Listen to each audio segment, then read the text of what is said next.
বহুদিনৰ পৰাই মনত আশা পুহি ৰাখিছিলোঁ যে মৰিগাঁও জিলাৰ জাগিৰোডত থকা দেওশাল বাবা মন্দিৰত এপাক দৰ্শন কৰিম। আৰু সেয়েহে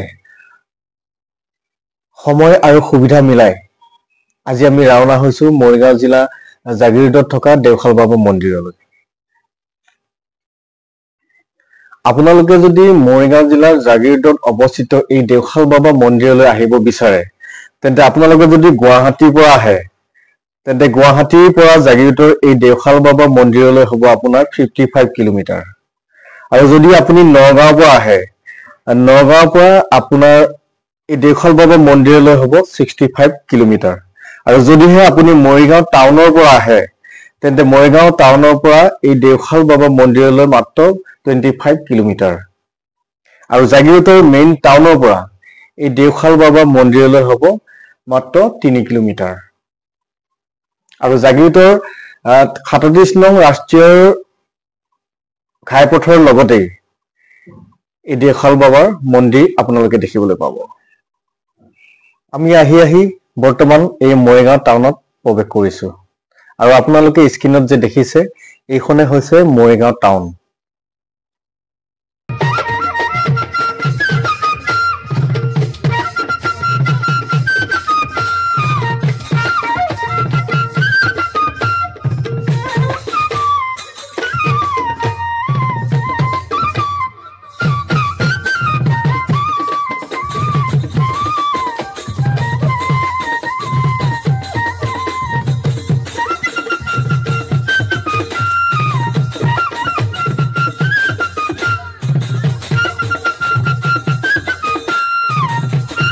আপুনি যদি মৰিগাঁৱৰ পৰা জাগিৰোডলৈ আহে, তেন্তে জাগিৰোড টাউন নোপোৱাৰ আগতেই জাগি ভকত গাঁৱত এখন পকা দলং পাব। আৰু এই দলংখন আজি কেইদিনমানৰ আগতহে মুকলি কৰি দিছে। এইখন যে দেখিছে আপোনালোকে, এইখন দেখিবলৈ পাব জাগিৰ ভকত গাঁৱত নতুনকৈ নিৰ্মাণ কৰা এইখন পকা দলং। ইয়াৰ ওচৰতে এখন পুৰণা দলং আছিল, যিখন দলঙত নেকি খুঁটাবোৰ চিয়াল ফাট দিছিল। আৰু সেই দলঙৰ ওপৰেদি মানুহে বহুত ৰিক্সত অহা যোৱা কৰিব লগা হৈছিল। আৰু আপোনালোকে স্ক্ৰীনত যে দেখিছে এই অভাৰব্ৰিজখন আপুনি জাগিৰোড নোপোৱাৰ আগতে পাব। এই অভাৰব্ৰিজখনো কেইদিনমানৰ আগতহে নিৰ্মাণ কৰি দিয়া হৈছিল। এই অভাৰব্ৰিজখন হোৱাৰ বাবে জাগিৰোডবাসী ৰাইজৰ কাৰণে বহুত সুবিধা হৈছে, কিয়নো অভাৰব্ৰিজখন নবনোৱাৰ আগতে ইয়াত জাগিৰোডৰ ৰেল গেটত জাগিৰোড আৰু মৰিগাঁৱৰ যাত্ৰীবাহী ৰাইজে ঘণ্টা জোৰা ৰ'ব লগা হৈছিল। সেয়েহে এই অভাৰব্ৰিজখন বনাই দিয়াৰ বাবে ৰাইজৰ বহুত সুবিধা হৈছে। অভাৰব্ৰিজখন পাৰ হৈ আমি ইয়াত প্ৰৱেশ কৰিলোঁ জাগিৰোড টাউন। আপোনালোকে স্ক্ৰীনত দেখি যে আছে, এইখনে হৈছে জাগিৰোড টাউন।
আমি আহি পাই গ'লোঁ জাগিৰোডত অৱস্থিত এয়া হৈছে দেওশাল মন্দিৰ।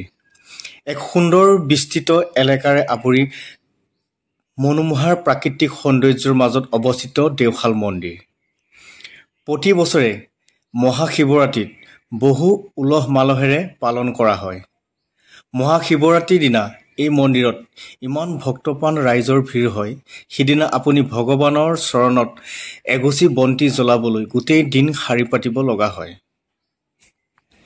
আপোনালোকে যদি এই দেওশাল মন্দিৰলৈ আহে, তেন্তে চিন্তাৰ কোনো কাৰণ নাই। পূজাৰ বাবে সকলো সামগ্ৰী সন্মুখৰ দোকানবোৰতে কিনিবলৈ পাব। মৰিগাঁও জিলাৰ অন্তৰ্গত জাগিৰোডৰ এই দেওশাল শিৱ মন্দিৰৰ বহু ঐতিহাসিক পৌৰাণিক কাহিনীৰ জড়িত হৈ আছে। যিসকল ভক্তপ্ৰাণ ৰাইজে এই মন্দিৰলৈ আহে তেওঁলোকৰ প্ৰায় মনৰ কামনা পূৰণ হয় বুলি আমি শুনিছোঁ।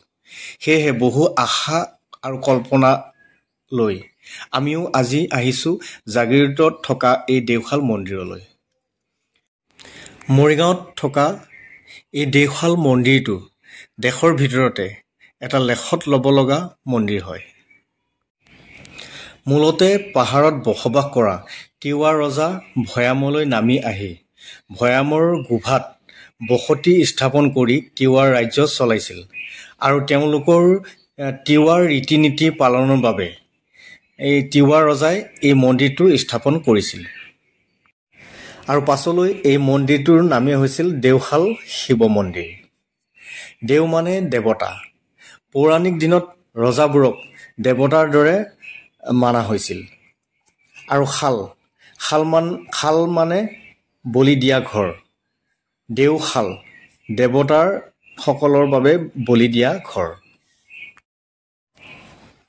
এসময়ত তিৱা ৰজাই এই থানতেই ভগৱানৰ বাবে বলি বিধান চলাইছিল আৰু কালক্ৰমত এই মন্দিৰৰ নাম দেওশাল মন্দিৰ হৈ গৈ।